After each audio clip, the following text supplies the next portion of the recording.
Yeah, thank you so much for coming to my video. My name is Kurt Phelps, and I am the president and founder of a company called GNR Global Network Recruiting.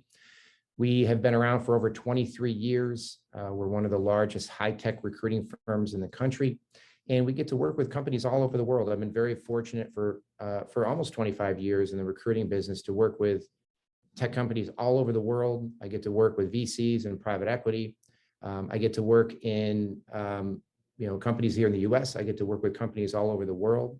And I've been very fortunate to build teams and working with executives from all size companies. And as a result of that, one of the things that's become very dominant over the last 10 years is executives have come to me now to ask me, how do I best find a role? And we really have four different types of roles: full-time, consulting, advisory, and board. And as we all know, today we're working much longer. We're having much longer careers. We're not retiring at 55. We're changing jobs more often. So the conversation of, how do we create opportunities today in today's market is a very important one, to make sure that we're not only getting quality ones, but we're consistently creating opportunities, because for 50 or 55 or 60, we still have 5, 10, 15 years left in our career.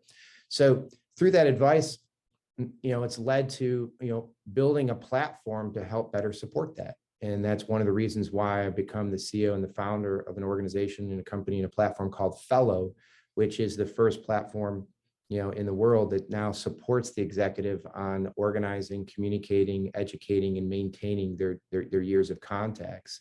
So basically how it all got started is, with conversations with thousands of executives that have come to me and asked me, how do I find a role? And, obviously that typical executive goes through that process of building their resume, reaching out to their 10 or 15 people in the network, or, reaching job boards and finding that at the end of the day that, those aren't the best ways, because statistically, 90% of executive roles are filled through someone internally or someone knowing somebody. And when you look back on your career, that's the case. But for some reason, when we go look for a job, we go those avenues that are not related to our network. So the key for us now, and as you're evaluating yourself after 30 plus years of experience, is your reputation is your value, right? Your reputation are years of contacts. Today, I have a 3,000 executive network. It's what drives my opportunities. So it's the funnel that I create by maintaining 25 years of contacts that drive the executive roles that come across my desk. So if I had a role for you today, it'd be driven by the relationships I've built, the funnel I've created, and the conversations that I have throughout the year that create that. Well, it's no different for you. You're 30 plus years into your career. And if you ask yourself today, how many executives do you touch outside of work every day or throughout the year? That answer is typically less than 20. 99% of the executive world communicates with less than 20 people in their network outside of their companies. And that's now the disconnect. Every year you're in the business world, you've been meeting new people. Your network has been growing. Your brand is growing. So as you get older, you're meeting more people, which means more opportunities should be coming across your desk. So the best way to find an opportunity and the best way to find a role today is by utilizing not 20 contacts, it's utilizing 30 years of contacts. So I've never had an executive that I've dealt with all the way up to the mid 70s that have told me that their favorite roles came from people they didn't know. So your favorite roles are coming from people you've met. So it all comes down to the process of how you organize it, how you educate it, how you communicate with it, and how you maintain it to drive and create that funnel.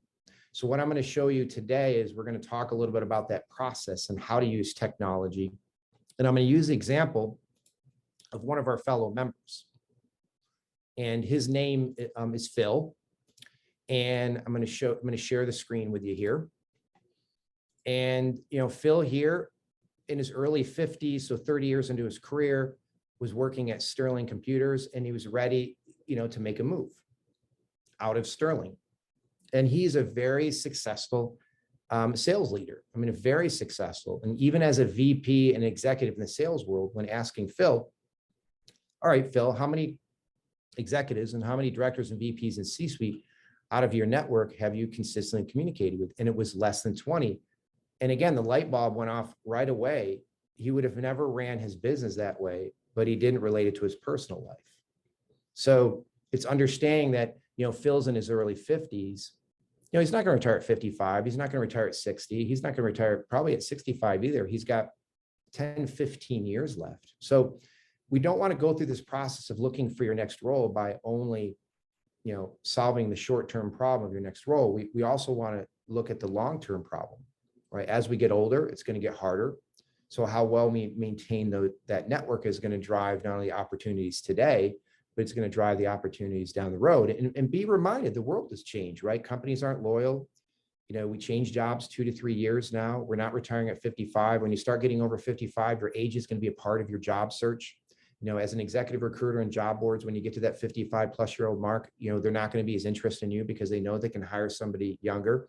But don't look at your age as the problem, right? Age is the benefit, right? The age is the fact that you know more people now than the 35 or 40-year-old.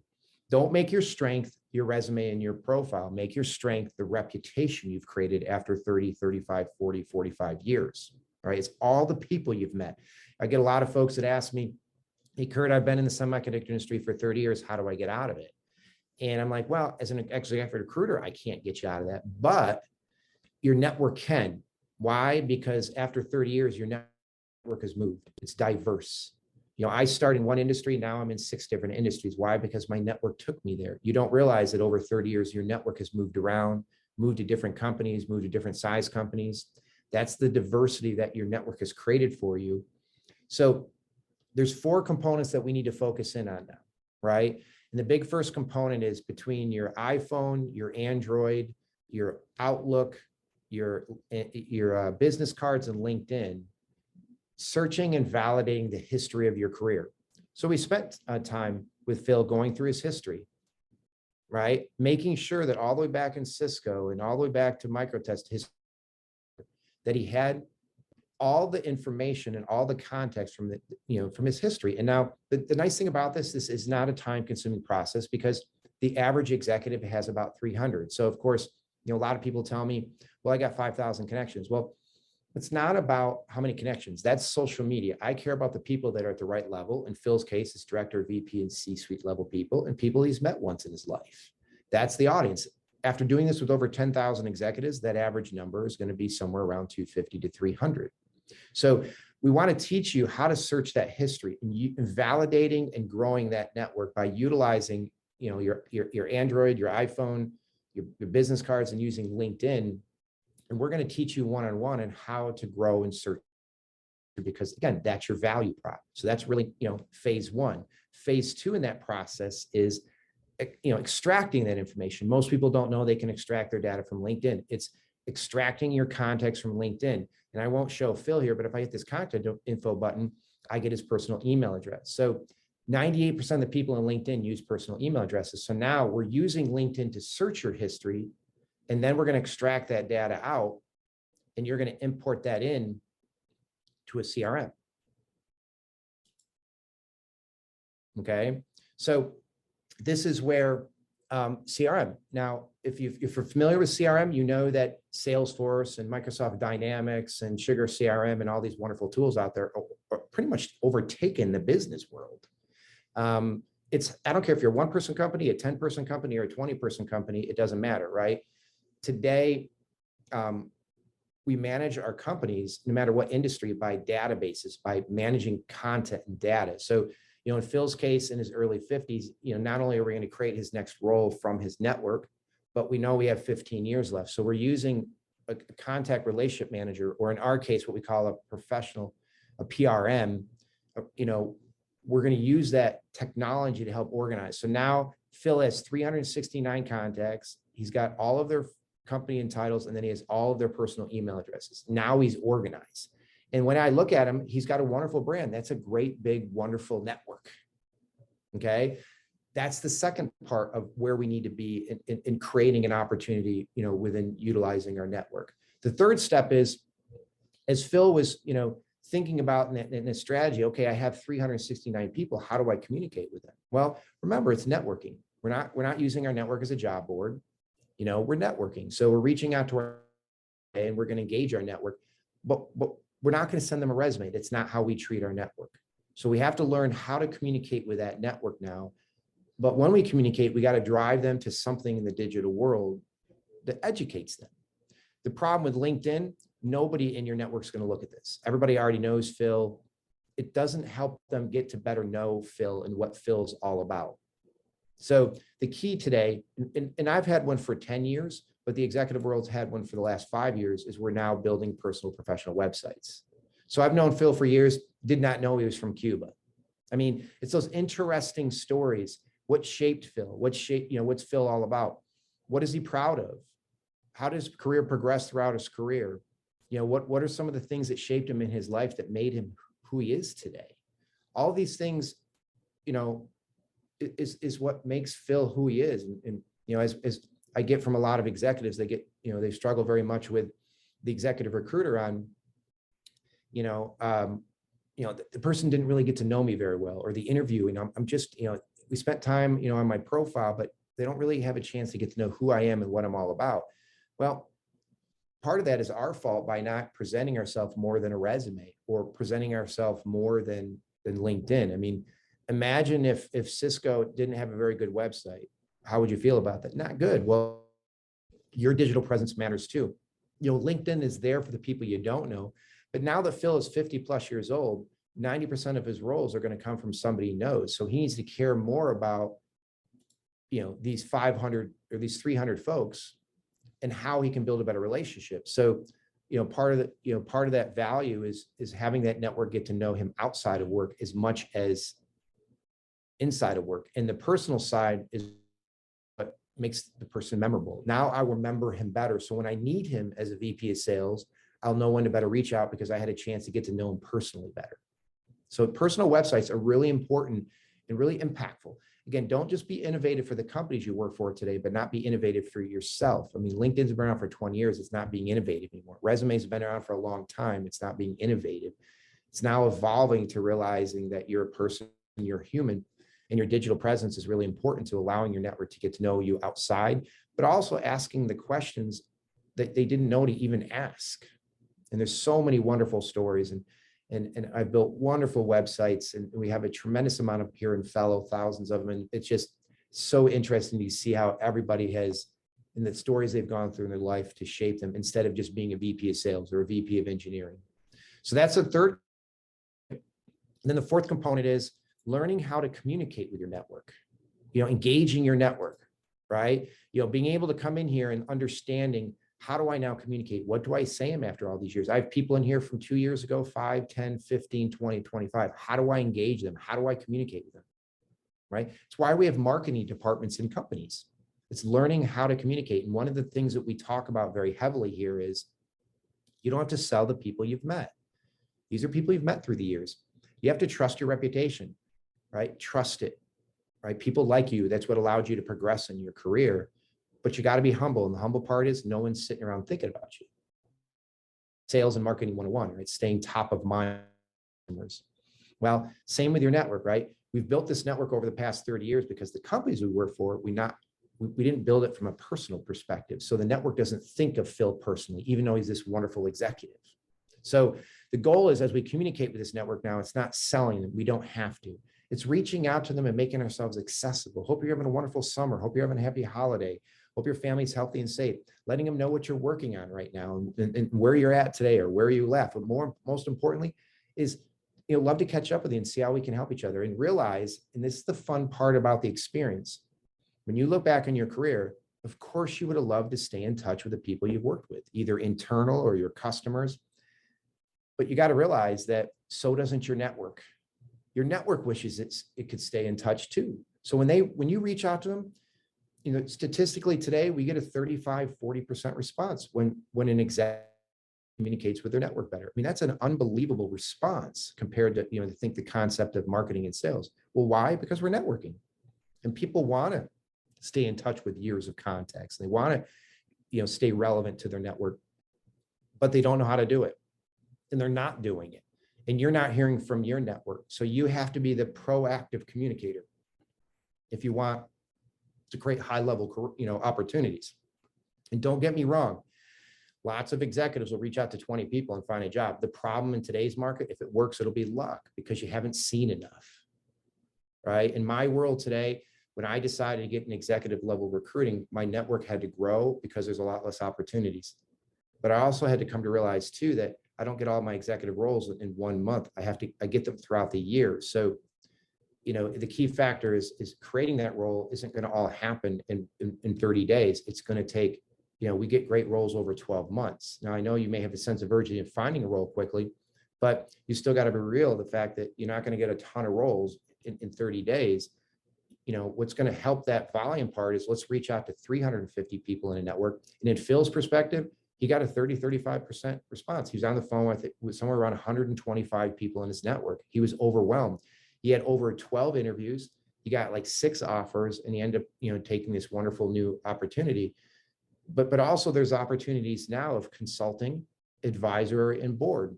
It all means the same thing, right? If somebody in your network wants you, it just, how much do they need you, right? Do they need you, just for the next 6 weeks? That's a consulting role.